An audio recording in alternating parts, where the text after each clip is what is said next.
Hello guys, कैसे आप सब? होपफुली आप सब अच्छा कर रहे होंगे, पढ़ रहे होंगे, स्वस्थ होंगे। So let's start the our remaining topic, that is the plant growth and the development. Okay, so हम लोग कहाँ थे पादप परिवर्तन के अंदर? तो हम लोग देखते हैं, हम लोगों ने लास्ट टॉपिक जो देखा था ग्रोथ था। ग्रोथ के कुछ स्पेसिफिक फीचर्स हम लोगों ने देखे थे, तो वहीं से हम लोग स्टार्ट करते हैं। सबसे पहले heading, that is the plant growth and development. Okay.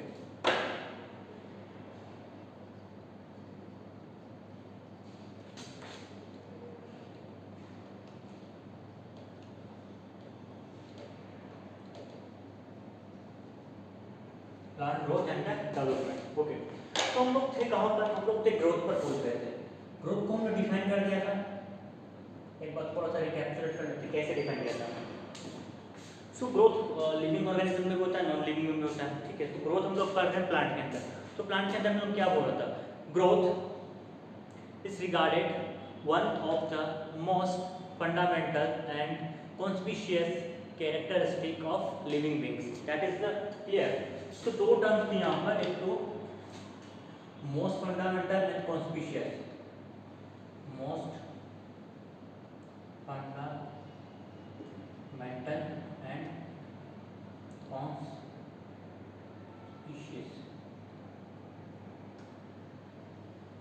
Okay, conspicuous most fundamental. Okay, एक डेफिनेशन ये थी ग्रोथ की, और एक डेफिनेशन ये थी कि irreversible permanent increase in size. अब वर्ड्स पे जरूर ध्यान देना, क्या बोला हम लोगों ने? Irreversible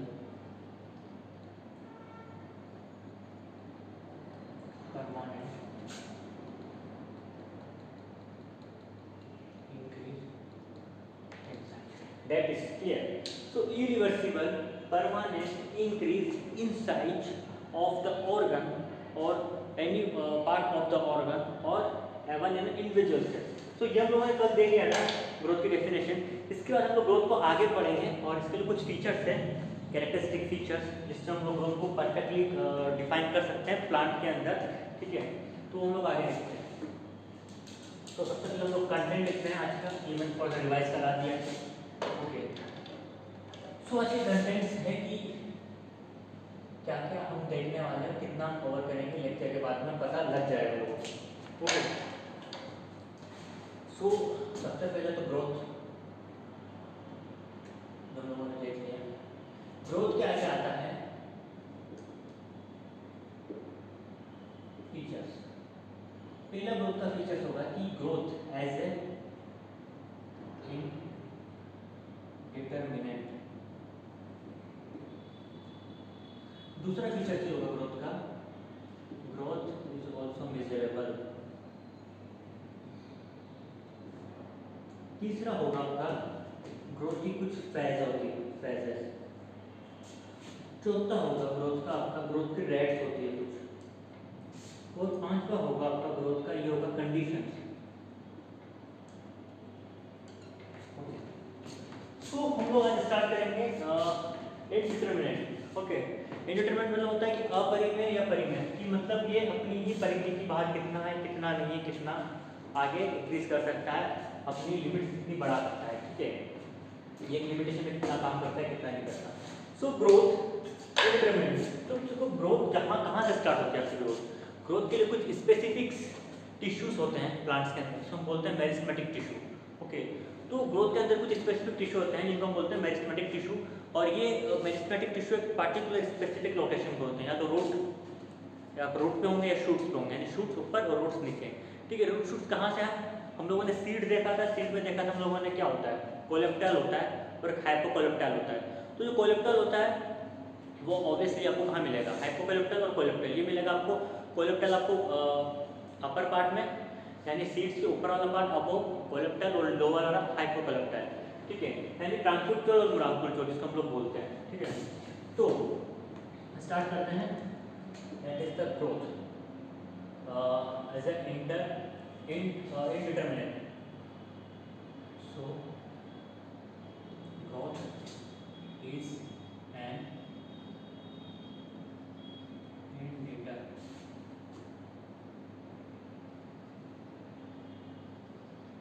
growth indeterminate. Okay, so हम लोगों ने देखा कि जो ग्रोथ होता है ना वो कहाँ से होता है, मेरिस्टेमेटिक टिश्यू कुछ होते हैं, मेरिस्टेमेटिक टिश्यूज, ये आपके मेरिस्टेमेटिक टिश्यूज हो गए। ये मेरिस्टेमेटिक टिश्यू कहाँ लोकेटेड होते हैं, specific location in the plant, located specific location in plants. और जो मेरिस्टेमेटिक टिश्यू है इनमें भी दो टाइप्स होते हैं आपके, एक हो गया आपका प्राइमरी, एक हो गया आपका सेकेंडरी। और जो आपका प्राइमरी मेरिस्टेमेटिक टिश्यू है, primary meristematic are responsible for the growth and cell division. Secondary meristematic tissue होते हैं ग्रोथ इन विड्थ, जिसको हम गर्थ बोलते हैं, और एक ग्रोथ इन सेल। ठीक है, तो प्राइमरी मेरिस्टेमेटिक टिश्यू क्या काम करते हैं, they are responsible for the cell division and they are responsible for the growth in the cell, यानी they are responsible for the increase in the number of cells. और जो secondary meristematic tissue है क्या नाम करते हैं, growth in the width यानी गर्थ। अपने सेकेंडरी जो मेरिस्टेमेटिक टिश्यू आपने पढ़ा हुआ वेस्कुलर बंडल्स होते हैं, सेकेंडरी कॉर्टेक्स बनता है, सेकेंडरी जाइलम, सेकेंडरी फ्लोएम बनता है। तो क्या है कि सेकेंडरी मेरिस्टेमेटिक टिश्यू है जो आगे जाके एक स्टेम का, एक ट्री का विड्थ बढ़ाते हैं, गर्थ बढ़ाते हैं। क्लियर। इसके बाद हम लोग कहते हैं meristematic tissue located specific location in plants. Okay, so कभी-कभी क्या होता है कि meristematic tissue at some certain time they lost their capability of cell division. Okay, so they lost their ability of cell division and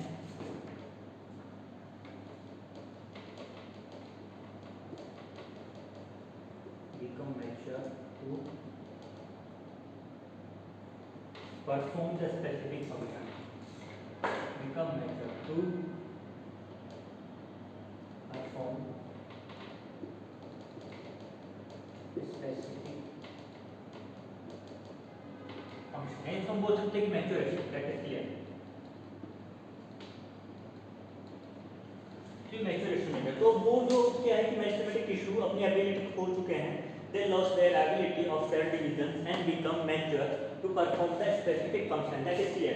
तो meristematic tissue जो division करता था, cell division जिसको होता था, ग्रोथ एक सेल करता था, अब वो क्या करेगा, कोई स्पेसिफिक फंक्शन करेगा, यानी वो मैच्योर हो गया टिश्यू, दैट इज क्लियर। तो ये हमारा था indeterminate, growth is N indeterminate, यानी ग्रोथ की कोई लिमिट नहीं है। ये एक टाइम पे तो सेल डिवीजन कर रहा है, सेल्स का नंबर बढ़ा रहा है, टाइम का भी स्पेसिफिक फंक्शन करने के लिए कन्वर्ट हो गया, सेल डिवीजन खत्म हो गया। तो ये हम बोल सकते हैं कि जो ग्रोथ होता है ना वो कैसा होता है, इनडिटरमिनेट भी होता है और डिटरमिनेट भी होता है। ठीक है, यदि डिटरमिनेट रहता अपने काम के लिए तो सिर्फ सेल डिवीजन नहीं करता, लेकिन इसे इनडिटरमिनेट इससे क्या है कि अपना सेल डिवीजन वाला जो फीचर्स हो के ये मेच्योर हो जाता है स्पेसिफिक फंक्शन परफॉर्म करने के लिए, इसमें सेल डिवीजन वाली क्वालिटी खत्म हो जाती है। ठीक है, ये मेच्योर हो जाता है, मैच्योरेशन स्टेज आ जाती है इसके अंदर, तो ये डिटरमिनेट हो गया आपका। ओके, इसके बाद हम लोग देखते हैं मेरिस्टेमेटिक टिश्यू के अंदर ही कि प्राइमरी लोग देख चुके हैं ऑलरेडी, सेकेंडरी हम लोग देख चुके हैं। ओके, इसके बाद हम लोग को आता है कि ग्रोथ एज ए मेजरेबल, तो ये क्लियर हो गया। इसके बाद हम लोग जो ये है मैच्योरेशन क्या होता है, मेरिस्टेमेटिक टिश्यू क्या होता है, इसके बीच में एक पेज आती है इलोंगेशन, वो हम लोगों को सब कुछ इस पेज के अंदर हम डिटेल स्टडी करेंगे। ठीक है, so let's about the next content that is the measurable, growth as a measurable.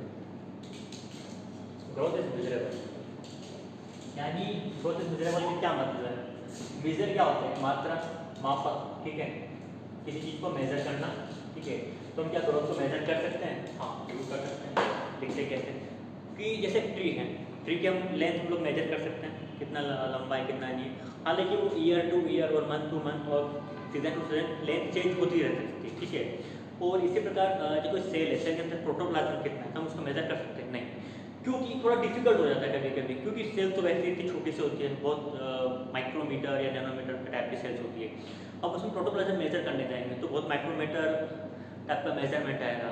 तो वो मेजरमेंट कभी क्या होता है कि सेल अपना शेप चेंज कर रही है, तो मेजरमेंट चेंज होता रहता है। तो मोर और लेस देन हम लोग कह सकते हैं प्रोटोप्लाज्म जो हम मेजर करते हैं सेल्स का वो इतना एक्यूरेट नहीं है।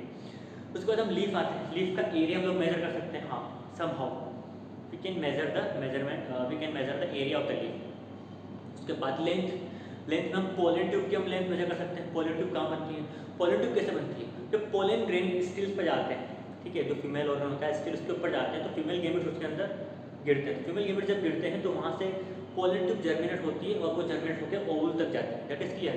तो वो जो लेंथ हम लोग मेजर कर सकते हैं, ठीक है, एज एक्सपेरिमेंट देखा गया कि मेजर कर सकते हैं, ठीक है।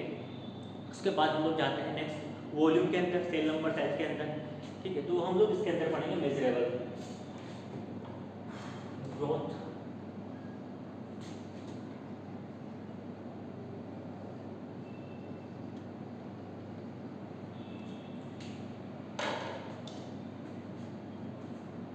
तो हम बिल्कुल प्रोटोप्लाज्म के बारे में देखा था कि सेल्स के अंदर जो प्रोटोप्लाज्म होता है हम उसको मेजर कर सकते हैं कि नहीं कर सकते, तो वो इतना एक्यूरेट नहीं होता। तो सेल के अंदर क्या क्या और मेजरेबल थिंग इनको मेजर कर सकते हैं,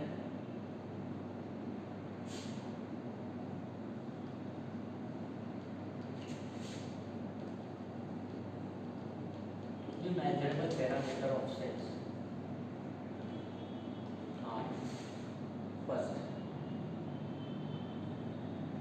फर्स्ट आता है आपका ड्राई वेट या आपका फ्रेश वेट हो गया, ठीक है।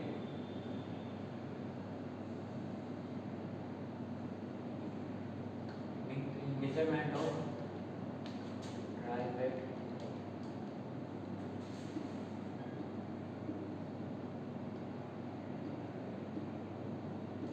मेजरमेंट ऑफ फ्रेश वेट, ठीक है। यहाँ देखते हैं हम लेंथ, लेंथ का एग्जाम्पल हम लोग को एनसीईआरटी में क्लियर किया हुआ है। लेंथ का एग्जाम्पल आपका क्या हुआ है कि ग्रोथ,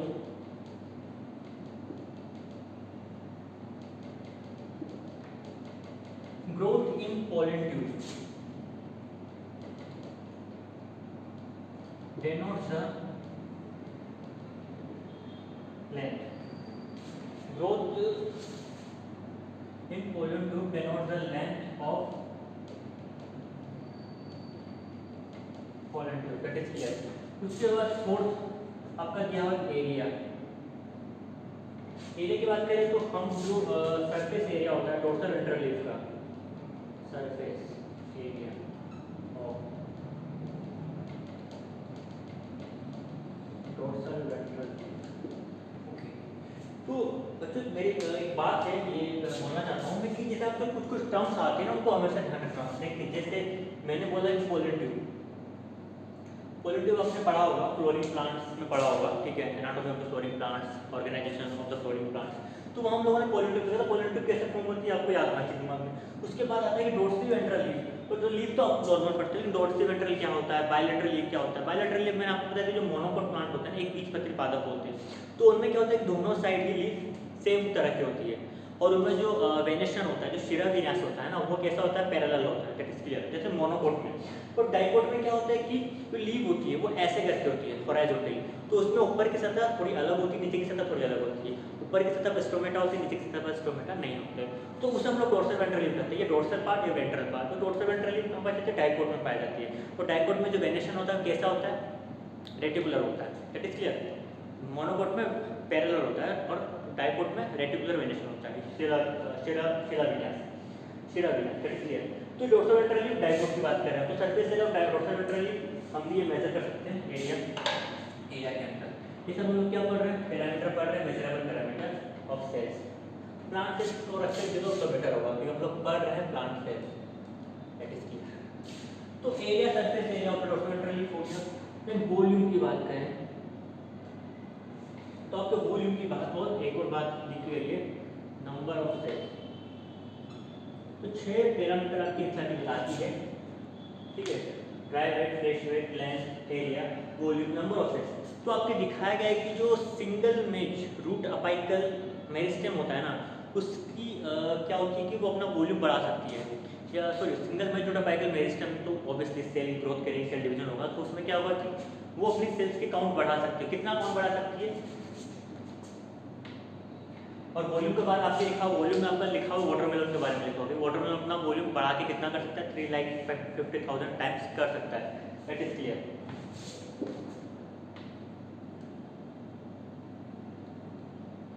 वाटरमेलन कितना हो सकता है volume up to 350,000, okay 350,000 times हो सकता है। ठीक है, दैट इज क्लियर। इतना समझ में आ रहा है। वाटरमेलन में जो वॉल्यूम होता है सेल्स का कितना हो सकता है, 3,50,000 टाइम्स। और नंबर ऑफ सेल्स का जो है वो आपका एग्जांपल किया हुआ है, that is the match root apical meristem दिया हुआ है। सिंगल मैच फाइकल मेरिस्टेम में सेल्स का काउंट बढ़ता है तो उनको ऐसा number of cells measurable parameter में ले सकते हैं। तो आपका ये था cells also measurable, so growth also measurable in the plant cells. That is clear. अब हम लोग नेक्स्ट टॉपिक पर आते हैं, दैट इज द फेज। देखो बच्चों, फेज को कैसे पढ़ेंगे, वैसे ही आपको पढ़ना है जैसे मैं अभी यहाँ चार्ट फॉर्म में, सॉरी या फिर मैं जैसे डिफरेंस करके बताऊंगा, एक दो से मैं डिफरेंशिएशन दिखा के बताऊंगा, वैसे आपको पढ़ना है। ठीक है,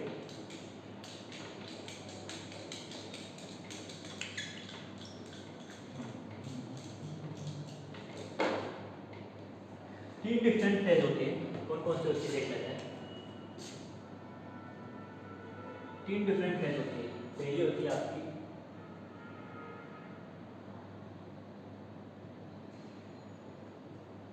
मैरिस्टेमेटिक फेज, दूसरी आपकी हो गई इनोवेशन फेज, थर्ड आपकी हो गई मैच्योरेशन फेज।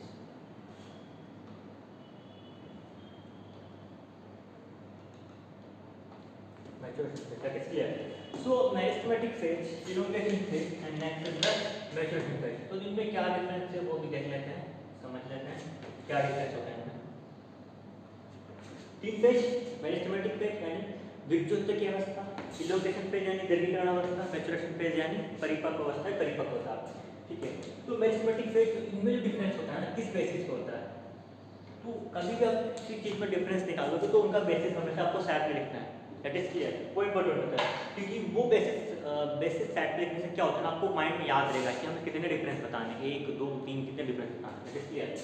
तो mathematic phase, elongation phase, maturation phase. तो फर्स्ट डिफरेंस इनका definition, most of the case में फर्स्ट डिफरेंस आपका डेफिनेशन ही आएगा।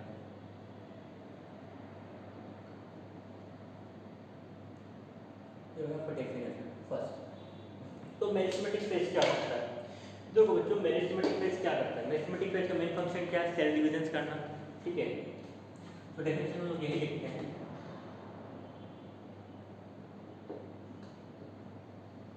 This phase include the cell division and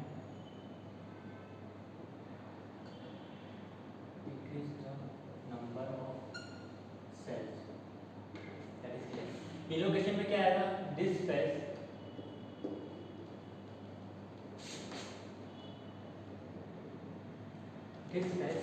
include the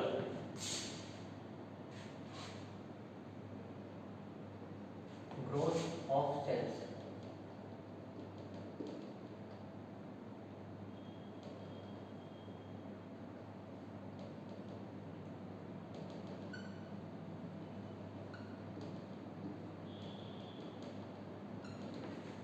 ठीक है, this phase include the growth of cells in respect of length और girth. That is clear.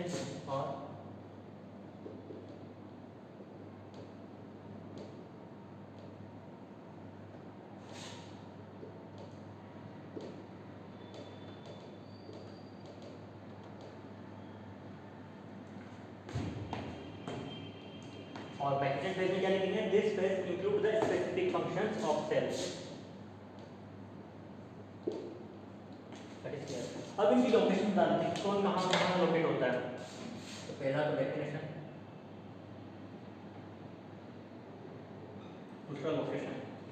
देखो ये जो मेरिस्टेमेटिक आपका टिश्यूज होता है ना, मेरिस्टेमेटिक फेज में आपका जो टिश्यूज होता है कहाँ होता है, मेनली रूट या शूट पे होंगे, एकदम अपाइकली होंगे, अपेक्स लिख देते हैं सबसे बेस्ट। ओके, मेरिस्टेमेटिक टिश्यू,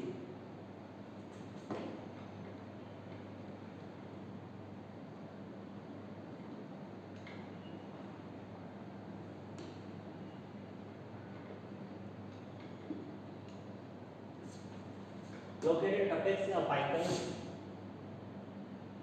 यानी एकदम किनारे पे, एकदम एंड से है। तो मेरिस्टेमेटिक टिश्यू कौन सा लोकेटेड अपेक्स, या रूट अपेक्स हो सकता है, शूट अपेक्स होता है, और अपाइकल होता है, ठीक है। और इलोंगेशन फेज क्या होता है? इलोंगेशन जो ये वाला फेज कहाँ पर होगा, प्रॉक्सी या फेज या टिश्यू कहाँ देखने मिलेगा? Just proximal to the meristematic tissue, that is clear. Okay, तो इलोंगेशन फेज थोड़ा इसका डायग्राम में थोड़ी देर बनाएंगे। तो ये कहाँ होगा? Towards just proximal to the meristematic tissue होगा। और मैच्योरेशन फेज देख लेते हैं, मैच्योरेशन टिश्यू कहाँ पर होगा?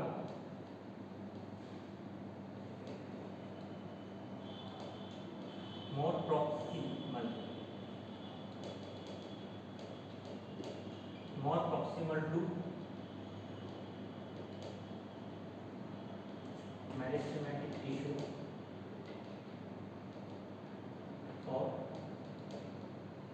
Just next to.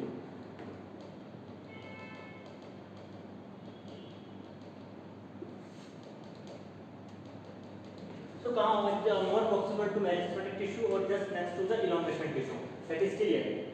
इसके बाद एक चीज और देखते हैं हम लोग, सेल टाइप्स।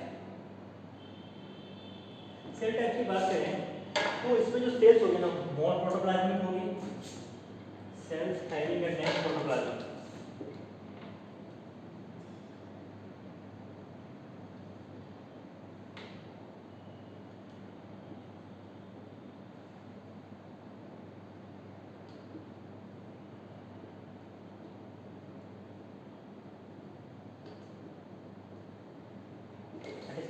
तो यानी मेरिस्टेमेटिक टिश्यू का डिवीजन करना है, डिवीजन करना है, तो ऑलरेडी बहुत सारा मटेरियल, स्टोरेज वगैरह इनको स्टोर करके रखना पड़ेगा ना प्रोटोप्लाज्म के अंदर। That's why sales having dense protoplasm and dense protoplasm dense large nuclei, इनका न्यूक्लियाई भी क्या होता है कि लार्ज होता है, इट्स क्लियर।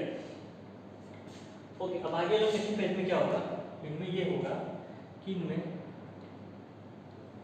लार्ज वैक्यूलाइजेशन पाया जाएगा, ठीक है। तो इनमें जो वैक्यूल्स होगी ना, बड़ी बड़ी वैक्यूल्स होगी, क्योंकि अब सेल्स को लेंथ में पढ़ना है तो उसके लिए क्या वैक्यूल्स बड़ी बड़ी होनी चाहिए, और प्रोटोप्लाज्म तो सेल्स में होगा, ऐसे नो डाउट, ठीक है। लिख देते हैं लार्ज सेल्स। और मैच्योरेशन फेज में ऐसा कुछ नहीं है, ठीक है, नॉर्मल सेल्स होती है। इसके बाद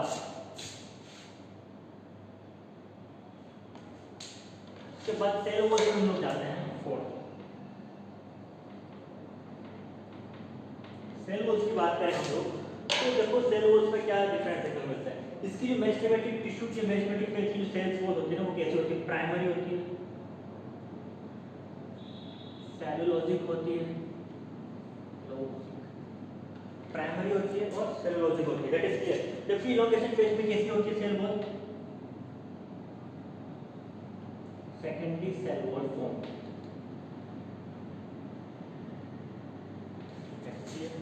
और मैच्योरेशन फेज में सेल वॉल कैसी होती है? मोर थिकर,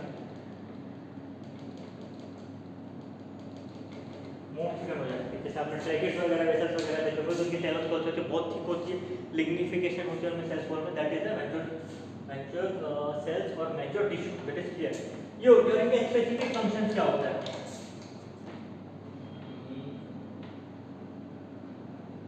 या स्पेशलिटी लिख देते हैं। तो स्पेशलिटी वही कुछ नहीं है जो हम लोगों ने डेफिनेशन में लिखी थी।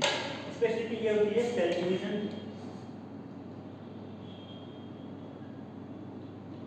And number of cell increase, elongation में लेंथ इंक्रीज या girth increase, that is the maturation में स्पेसिफिक फंक्शन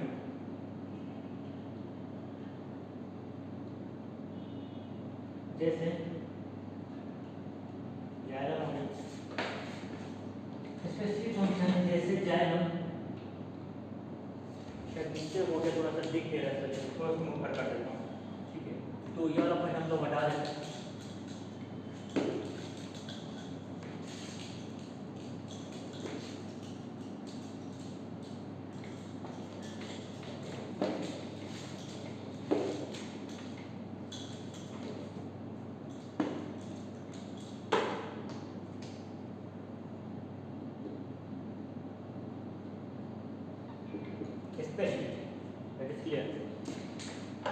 स्पेशलिटी में आएगा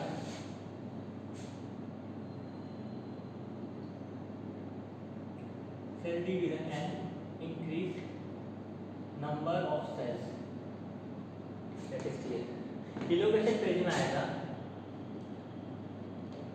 increase in length and girth, वही सेम चीज हम लोग डेफिनेशन में देखा था। और आपका मैच्योरेशन फेज में क्या आएगा, देखो मैच्योरेशन फेज में क्या आएगा, स्पेसिफिक फंक्शन।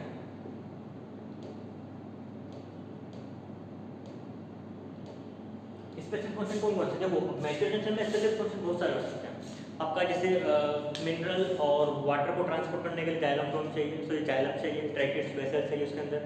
फिर जो ऑर्गेनिक और इनऑर्गेनिक फूड्स को ट्रांसपोर्ट करने के लिए फ्लोएम चाहिए, दैट इज क्लियर। प्लांट के प्रोटेक्शन के लिए बाहर बारिक चाहिए, कॉर कैम्बियम चाहिए, जैसे ये सब इसके अंदर आता है मैच्योरेशन फेज के अंदर। तो हम लोग सिंपल लिख देते हैं vascular bundle, that is clear, specific function. तो ये था हमारा ग्रोथ की फेज, ग्रोथ फेजेस, ठीक है, दैट इज क्लियर। इसके बाद हम लोग पढ़ेंगे रेट के ऊपर, कंडीशन के ऊपर, ओके।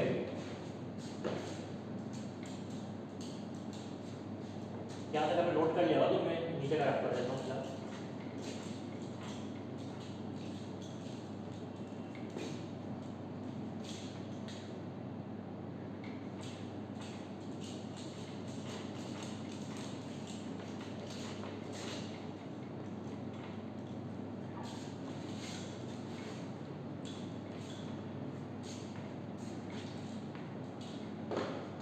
देखो रेट हम लोग जब पढ़ेंगे ग्रोथ की रेट में, तो हम लोग कुछ चीज़ें देखेंगे कि जो ग्रोथ की रेट होती है ना, वो देखा जाए तो मैथमेटिकली देखते हैं हम लोग।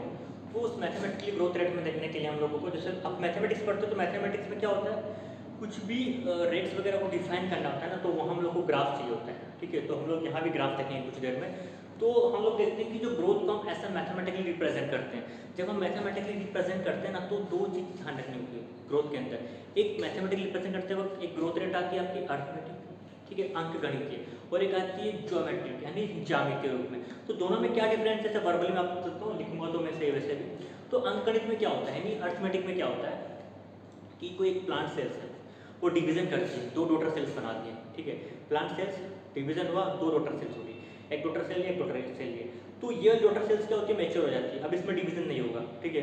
अब ये वाली जो डॉटर सेल बची पहली वाली, अब इसमें डिवीजन होगा। अब ये डिवीजन करके दो प्लांट सेल बना दिया इसने भी, तो फिर ये वाली आपस में मैच्योर हो जाएगी। लेकिन अभी भी ये बची, इसमें फिर डिवीजन होगा, अब इसमें भी डिवीजन होकर दो प्लांट सेल और बना दी। इसके बाद क्या होगा, फिर से दो सेल आ गई, एक मैच्योर हो गई, फिर एक में डिवीजन, फिर एक मैच्योर, फिर एक में डिवीजन। तो इसमें क्या होगा, अंकगणित में क्या होगा ना कि आपके जो सिर्फ एक ही सेल बार बार डिवीजन कर रही है, और एक ही सेल डिवीजन करके दो सेल बनाती है, और दूसरी सेल हमेशा क्या करती है, मैच्योर हो जाती है। That is clear. ये अंकगणित वाला है, अर्थमेटिक आपका ग्राफ फॉर्म में रिप्रेजेंटेशन हो गया ग्रोथ रेट का, दैट इज क्लियर।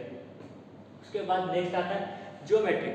तो ज्योमेट्रिक में क्या होता है, एक प्लांट सेल्स आई, दो डॉटर सेल्स बनाई, दोनों डॉटर सेल्स आगे डिवाइड करेंगे, ठीक है, तो चार सेल बनी, दोनों चारों ने आगे जाके डिवाइड किया तो 8, 8 के 16, 16 के 32, तो ज्योमेट्रिकल ग्रोथ रेट हो गया, ठीक है। तो चलो इसको मेंशन करते हैं।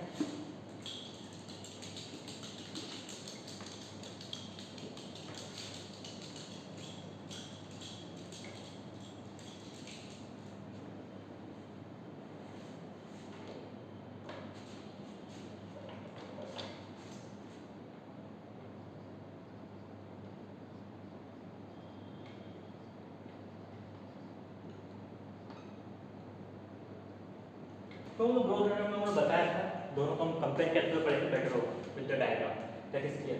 ग्रोथ रेट में दोनों लोगों ने बताया दो चीजें,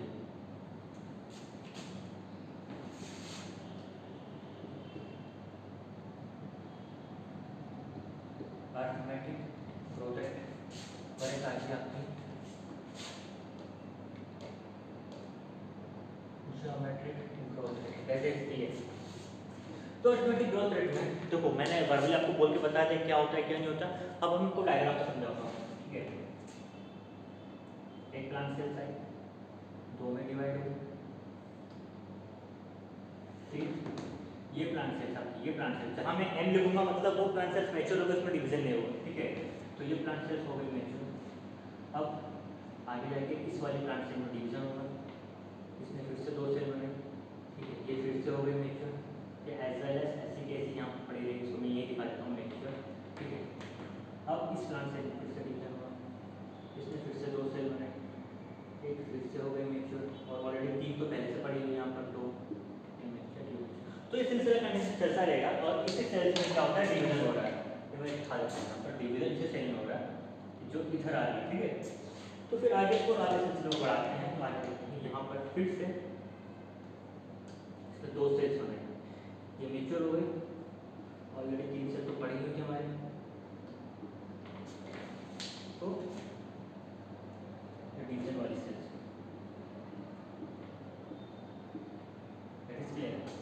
तो आप कह सकते हो यही डायग्राम दिया हुआ है, बस उसको समझाया इसलिए मैंने आपको अच्छे से समझा दिया। ये एक सेल है, दो रोटर सेल्स में डिवाइड हुई, एक में डिवीजन की कैपेबिलिटी है तो फिर आगे डिवीजन होगा, लेकिन एक सेल थोड़ी मैच्योर हो जाएगी जैसे ये मैच्योर होगी। फिर इसमें डिवीजन की कैपेबिलिटी है तो आगे डिवाइड होगी, दो सेल्स बनाएंगे, फिर उनमें से एक सेल में डिवीजन आगे भी होगा और एक सेल मैच्योर हो जाएगी। तो देखना सीरीज वाइज एक एक करके यहाँ पर एक मैच्योर सेल्स बढ़ती जाती है और एक एक डिवीजन सेल्स बढ़ती जाती है, टोटल सेल्स बढ़ती जाती है, इसमें डिवीजन की कैपेबिलिटी होती है। लेकिन जो जिसमें डिवीजन की कैपेबिलिटी होती है सिर्फ वो काउंट में सिर्फ एक एक करके बढ़ रही है, जबकि मैच्योर सेल्स काउंट में कंटिन्यूअसली बढ़ रही है। That is clear. क्यों बढ़ रही है? क्योंकि उनमें आगे डिवीजन नहीं हो पा रहा है, वो एज वेल एज ऊपर के नीचे आ जा रही है, ठीक है। तो यहाँ सीरीज कैसे चलता है 1 2 3 4 5 करके सीरीज चलता है, ठीक है। लेकिन ज्योमेट्रिक ग्रोथ रेट में क्या होगा, एक प्लांट सेल साइज दो प्लांट सेल्स बने, अब इसने क्या किया फिर से डिवीजन किया, दो सेल्स यहाँ बने और इसने भी डिवीजन किया और दो सेल्स यहाँ बने, फिर इसने डिवीजन किया दो सेल्स यहाँ बना, इसने भी डिवीजन किया दो सेल्स यहाँ बना, इसने भी डिवीजन किया दो सेल्स यहाँ बना, इसने भी डिवीजन किया दो सेल्स यहाँ बना। तो आप देख सकते हैं 1 2 4 8 8 के बाद 16 16 के बाद 32, तो काउंट कंटिन्यू से बढ़ता जाएगा और दोनों ही सेल्स में क्या है डिवीजन की कैपेबिलिटी है।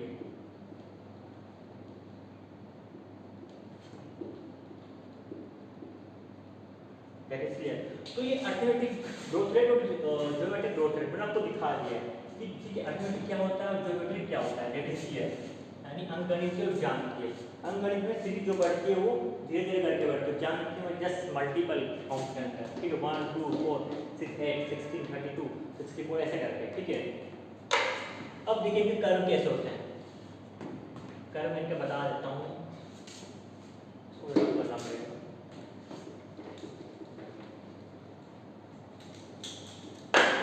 देखिए ग्राफ या फिर कोई भी कर्व प्लॉट करने से पहले चीज देखते हैं कर्व किन के बीच में पहले प्लॉट करना होता है। प्लॉट करेंगे हम कर्व किसके बीच में, ग्रोथ ऑफ द प्लांट या growth of the organ against the time, ठीक है।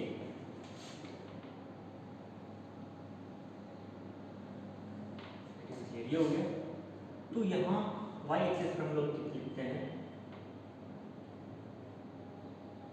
ग्रोथ ऑफ द प्लांट और ये हो गया आपका टाइम, इट इज क्लियर। ये है y एक्सिस ये x एक्सिस। तो क्या होता है कुछ इनिशियल ग्रोथ तो ऑलरेडी किसी भी प्लांट में सबसे पहले हो, ठीक है।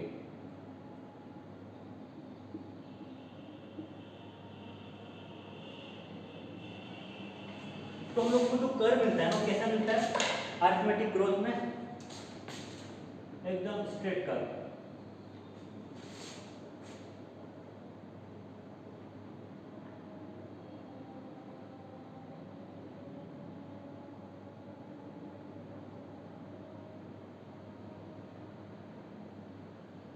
मतलब डिनोट कर रहा है कि इस टाइम पे इतना लेंथ बढ़ा, इस टाइम पे इतना लेंथ बढ़ा, इस टाइम पे इतना लेंथ बढ़ा। तो ये हम लोगों को एक स्ट्रेट कर्व मिला या फिर लाइनर कर्व मिला, ठीक है।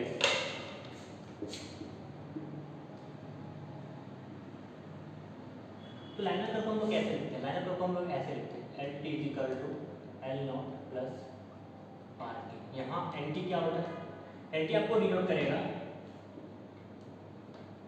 Length at T time, L nought denote करेगा length at initial time, R आपको हो गया ग्रोथ रेट। ये सब क्लियर हो गया होगा मेरे हिसाब से अर्थमेटिक रेट में। जब हम when we plot the graph between the growth of the plant and the time we got a linear curve. Okay, we got a linear curve that also represent the arithmetic growth rate in the plant cells. Okay okay, और ये किसी और में भी हो सकता है, जरूरी प्लांट सेल्स नहीं, किसी और ऑर्गेनिज्म में भी ये ग्रोथ कर्व हम लोग देख सकते हैं, लाइनर वाला लाइनर कर्व इसमें मिलता है। तो we got the one equation from this curve, that is LT is equal to L naught plus RT. LT is the length at the t time. And what is the L naught? L naught is the length at the initial time, because we have already some length at the initial time when the time is 0. Okay, we have some length of the plant. So and R is the growth rate, that is clear. उसके बाद हम लोग जाते हैं geometric growth पर, geometric growth rate पर।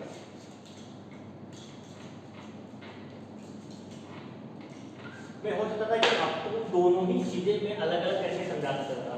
Arithmetic growth rate पहले समझाया, डायग्राम पहले बनाया, फिर कर्व बाद में बनाया, उसके बाद फिर उसको पूरा रफ करके जियोमेट्रिक ग्रोथ रेट पहले बनाया, डायग्राम पहले बनाया, फिर ग्राफ बाद में समझाया, ऐसा समझा सकता। लेकिन मैंने क्यों दोनों चीज़ों को एक साथ समझाया, पहले दोनों के डायग्राम, बेसिक डायग्राम, ठीक है, कि कैसे सेल डिवाइड होती है, मैच्योर होती है, डिवाइड होती है, मैच्योर होता है, कि दोनों चीज़ों में कंपैरिजन इजीली समझ में आए, दैट इज क्लियर। और अब मैं दोनों ही ग्राफ साथ में समझाऊंगा और दोनों ही इक्वेशन साथ में लिखूंगा ताकि चीज़ों को याद रखा जा सके, कंपेयर किया जा सके एक दूसरे से, दैट इज क्लियर। सो इसका कर्व कैसे होता है, देखो जियोमेट्रिक ग्रोथ ऐसा, जियोमेट्रिक ग्रोथ रेट के अंदर जो कर्व मिलेगा ना, वो कर्व सिर्फ प्लांट सेल में ही नहीं मिलता, बहुत सारे लिविंग ऑर्गेनिज्म में भी मिलता है, ठीक है। ये होगा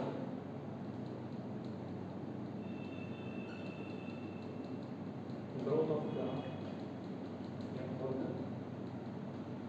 tissue,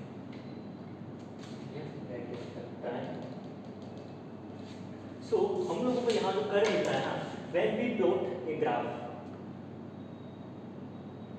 with growth of plant or organ tissue against the time, we got a sigmoid curve like this.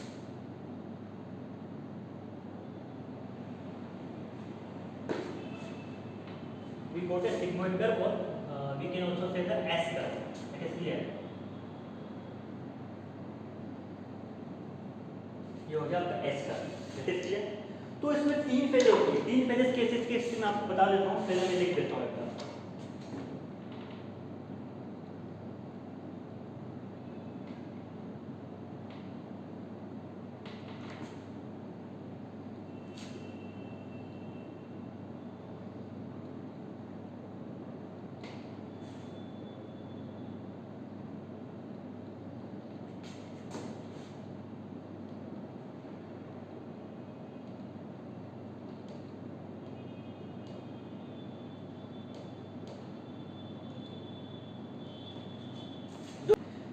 Okay, तो देखो जियोमेट्रिक ग्रोथ रेट में तीन फेज होती है, lag phase, lag phase, log phase and study phase. तो जो starting में cell आई, तो सेल्स क्या अभी जस्ट नई नई बनी है, ठीक है, तो उसकी एक्टिविटीज थोड़ी सी कम होगी, तो स्टार्टिंग में जो उसमें ग्रोथ होगा, डिविजन होगा, बहुत स्लो होगा, ठीक है, बहुत स्लो होगा उसमें। उसके बाद एकदम से जब सेल एडजस्ट हो चुकी इन्वायरमेंट के प्रति, इन्वायरमेंट के अगेंस्ट या इन्वायरमेंट के टुवर्ड्स, तो सेल्स में क्या होगा कि एक्टिविटीज बहुत ज़्यादा बढ़ेगी, प्रोटोप्लाज्म में बहुत ज़्यादा सिंथेसिस होगा, ठीक है, तो सेल्स बहुत ज़्यादा तेजी से डिवाइड करती रहेगी, ठीक है। लेकिन एक टाइम पर जब सेल्स होगा या फिर कोई ऑर्गेनिज्म होगा, तो आसपास के जो सप्लीमेंट्स हो गए इन्वायरमेंट में प्रेजेंट, ठीक है, न्यूट्रिशन वगैरह, तो उनकी एक क्या हो जाएगा, कंपटीशन हो जाएगा, ये लिमिटेशन रह जाएगी, तो वहाँ जाके उनकी सेल ग्रोथ अब रुक जाएगी, तो वो आगे स्टेशनरी फेज या स्टडी फेज। तो यही सेम फेज प्लांट्स में भी होता है और अदर एनिमल्स में भी होता है, दैट इज क्लियर। आप इकोलॉजी पढ़ने जाओगे 12th चैप्टर में, तो वहाँ भी आपको यह ऐसा एस कर्व या सिग्मोइड कर्व आपको देखने को मिलेगा। यहाँ पर इसे हम बोलते हैं सिग्मोइड कर्व या एस कर्व। जो छोटे छोटे ऑर्गेनिजम्स होते हैं, इंसेक्ट्स वगैरह, वहाँ भी सिग्मोइड एस कर्व मिलता है, ठीक है, तो वहाँ भी ये इसे देखने को मिलता है। इसका स्टार्टिंग में लेग फेज आता है, बहुत स्लो होता है, फिर एकदम लो फेज आता है, बहुत फास्ट और रैपिड होता है, उसके बाद स्टडी यानी एक स्टेशनरी फेज आ गया, ठीक है। तो ये 3 फेज है, बहुत बार पूछा भी गया एग्जाम्स वगैरह में। इसकी जो इक्वेशन होती है वो क्या होती है, देखो इक्वेशन होती है, मैं यहाँ लिख देता हूँ इधर, W T बराबर W e की पावर RT। तो ज्योमेट्रिकली जब हम लोग सोल्व करते हैं सबको, तो हम लोगों को ये क्वेश्चन मिलती है, डब्ल्यू टी क्या होता है। अब ये वेट भी हो सकता है, नंबर भी हो सकता है, या वेट नंबर या हाइट वगैरह कुछ भी लिख दो आप, ठीक है, वो भी हो सकता है। तो वेट लिख दिया हम लोगों ने, वेट एक द टाइम की। डब्ल्यू नोट क्या हो गया, weight at the time zero, that is clear, weight at the time zero. उसके बाद जो ये आर होता है ना, ये भी क्या होता है, ग्रोथ रेट होता है। ग्रोथ रेट होने के साथ साथ आर ये भी इंडिकेट करता है कि how the plant ability to produce the new material. तो मतलब ये प्लांट की एबिलिटी को भी शो कर रहा है कि एक सर्टेन टाइम पर कि ये प्लांट कैसे new material, new plant material को प्रोड्यूस कर सकता है, तो वो भी आर को डिनोट करता है, ठीक है। इसको हम लोग ग्रोथ इंडिसेस भी बोलते हैं आर को।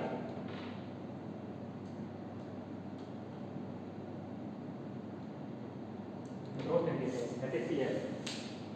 तो ये था आपका ग्रोथ रेट। इसके बाद हम लोगों का नेक्स्ट टॉपिक जो आता है वो आता है कंडीशंस, कि किस किस कंडीशंस में, ठीक है, मैं इसको पहले से करता हूँ, किस किस कंडीशंस में प्लांट ग्रो कर सकता है और क्या क्या क्राइटेरिया चाहिए, क्या क्या कंडीशंस उसको फॉलो करना चाहिए और क्या क्या रिक्वायरमेंट्स एक प्लांट ग्रोथ के लिए नेसेसरी है, that is clear.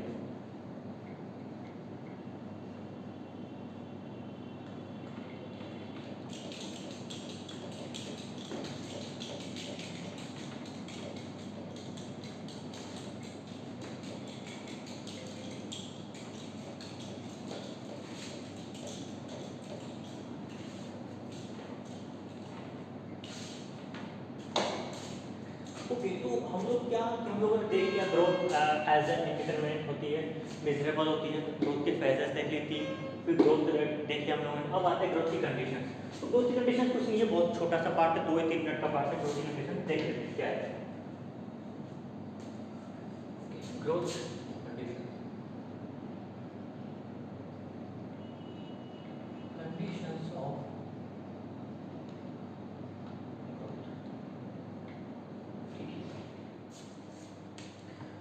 Conditions of growth, conditions of growth ये है कि प्लांट की ग्रोथ के लिए या प्लांट के डेवलपमेंट के लिए कुछ नेसेसरी इंट्रिंसिक फैक्टर होते हैं, कुछ एक्सट्रिंसिक फैक्टर होते हैं।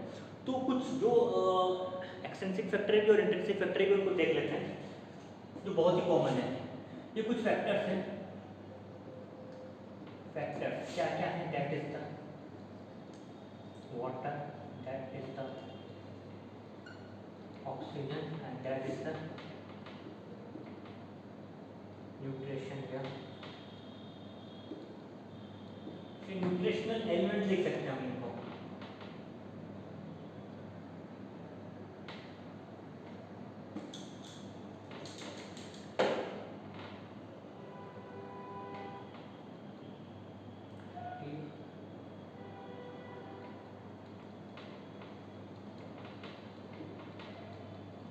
Nutritional element that is clear.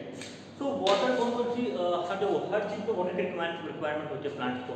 जब हम लोगों ने एल्गी, ब्रायोफाइट, टेरिडोफाइट पढ़ा था, तो हम लोगों ने देखा था कि उन लोगों का जो ज्योग्राफिकली एग्जिस्टेंस इसलिए लिमिट हो गया क्योंकि उन लोगों को रिप्रोडक्शन के लिए वाटर चाहिए था, दैट इज क्लियर। तो हमारा वाटर रिक्वायरमेंट था फॉर रिप्रोडक्शन। यहाँ हम लोग वाटर देखते हैं, वाटर कहाँ का वाटर कहाँ का चाहिए, सारी साइटोप्लाज्मिक एक्टिविटी या प्रोटोप्लाज्मिक एक्टिविटी के लिए वाटर चाहिए, that is clear, first thing. Okay, second thing, plant जब वाटर अपने अंदर एब्जॉर्ब करता है तो प्लांट सेल्स क्या टर्जिड होती है, फूलती है, तो टर्जिडिटी के लिए वाटर चाहिए। प्लांट को टर्जिडिटी भी बहुत जरूरी होती है, ठीक है, क्यों, क्योंकि प्लांट को अपना सेल शेप, ठीक है, साइज मेंटेन रखना होता है, तो वहाँ वाटर चाहिए होता है, तो वो टर्जिडिटी के अंदर आ गया। थर्ड चीज, प्लांट के अंदर जो एंजाइमेटिक एक्टिविटीज होती है उसके लिए वाटर चाहिए, दैट इज क्लियर, ठीक है। पहली चीज अपनी सारी प्रोटोप्लाज्मिक साइटोप्लाज्मिक एक्टिविटी के लिए, एंजाइम एक्टिविटी के लिए, थर्ड टर्जिडिटी के लिए, और प्लांट को ग्रोथ या फिर डेवलपमेंट के लिए नॉर्मली वाटर तो चाहिए ही। तो 4 क्राइटेरिया ये वाटर फॉलो करता है। तो water is the no doubt is an essential factors for the growth in plant, that is clear. Oxygen की बात करें, प्लांट को अपने डिफरेंट एक्टिविटीज़ के लिए ऑक्सीजन की रिक्वायरमेंट होती है। जैसे आप मान लो कि प्लांट को फोटोसिंथेसिस करना है, ठीक है, प्लांट को रेस्पिरेशन करना है, तो रेस्पिरेशन में आपको ऑक्सीजन चाहिए होता है, डिफरेंट एक्टिविटीज़ में ऑक्सीजन चाहिए होता है, ठीक है। तो प्लांट को ऑक्सीजन की भी रिक्वायरमेंट होती है, एंजाइमिक एक्टिविटी में ऑक्सीजन चाहिए होता है, ओके, रेस्पिरेशन के ऑक्सीजन चाहिए होता है। तो ये ऑक्सीजन क्राइटेरिया प्लांट फॉलो कर रहा है कि प्लांट को ऑक्सीजन भी चाहिए होता है। न्यूट्रिशनल एलिमेंट हम लोगों ने फिलहाल में भी एक नया चैप्टर पढ़ा था, मेटाबॉलिज्म ऑफ नाइट्रोजन। तो उसमें देखा था कि मैक्रो एलिमेंट्स होते हैं, माइक्रो एलिमेंट्स होते हैं, माइक्रो न्यूट्रिएंट होते हैं, ठीक है। माइक्रो न्यूट्रिएंट के अंदर हम लोगों ने देखा था carbon, nitrogen, oxygen, calcium, magnesium, ये सब आते हैं, ठीक है, जो प्लांट्स का मेन कंपोनेंट या मेन बॉडी पार्ट बनाते हैं और प्लांट की एसेंशियल एक्टिविटीज़ में इन्वॉल्व होते हैं, वो मैक्रोन्यूट्रिएंट्स होते हैं, ठीक है। और मैक्रोन्यूट्रिएंट्स में एक चीज़ और देखा था हम लोगों ने, क्या देखा था कि प्लांट्स को उनकी ज़रूरत होती है, ठीक है, और वो प्लांट्स के अंदर पाया जाता है इन एक्सिस अमाउंट, यानी मोर देन 10 मिलीमोल पर KG in dry matter, that is clear. और माइक्रोन्यूट्रिएंट के अंदर बहुत सारे आ गया, आपका मैग्नीज आ गया, क्लोरीन आ गया, ओके, जिंक आ गया, मोलिब्डेनम आ गया, कॉपर आ गया, ये सब आपके माइक्रोन्यूट्रिएंट्स हैं। तो प्लांट्स को न्यूट्रिशनल एलिमेंट्स की भी जरूरत होती है डिफरेंट टाइप्स के फंक्शन परफॉर्म करने के लिए, ओके। तो इस तरह से ये कि फैक्टर्स हो गए, कंडीशंस हो गए ग्रोथ की। इसके बाद कुछ एक्सट्रिंसिक और इंट्रिंसिक फैक्टर होते हैं, ठीक है, ये फैक्टर्स हो गए। कुछ होते हैं आपके इंट्रिंसिक फैक्टर और ऐसे कुछ एक्सट्रिंसिक फैक्टर्स। तो इंट्रिंसिक फैक्टर के अंदर तो इंटरनल फैक्टर आ गया। इंटरनल फैक्टर के अंदर आपका क्या आएगा, प्लांट ग्रोथ हार्मोन टाइम, ये प्लांट ग्रोथ रेगुलेटर भी बोलते हैं, ठीक है। और एक्सट्रिंसिक फैक्टर के अंदर क्या आएगा, जो इन्वायरमेंटल फैक्टर है आपके, plant growth hormone, plant growth regulator नाम से पता लग रहा है कि प्लांट के अंदर ही होते हैं internal factor and intrinsic factor. Extrinsic factor में क्या है, इन्वायरमेंटल फैक्टर जैसे लाइट, टेम्परेचर, ठीक है, लाइट हो गया, टेम्परेचर हो गया, वाटर भी आपको समहाउ कहीं ना कहीं एनवायरनमेंट से मिलेगा, ठीक है, लाइट हो गया, टेम्परेचर हो गया, वाटर हो गया, ओके, एयर वगैरह मेंशन कर सकते हैं। तो ये सब आपके एक्सट्रिंसिक फैक्टर हो गए, लाइट, टेम्परेचर, वाटर, एयर। और इन्हीं के बेसिस पे आपके एनसीईआरटी में इस चैप्टर के लास्ट में कुछ अलग अलग टर्म्स दिए हुए, वनडेलाइजेशन, वसंतीकरण, सीड डोरमेंसी, बीज प्रसुप्ता और फोटोपीरियडिज्म, दीप्तिकालिकता, वो दिया हुआ आपके एक्सट्रिंसिक फैक्टर के अंदर, ठीक है। तो इतना सा जो हमारा टॉपिक के अंदर था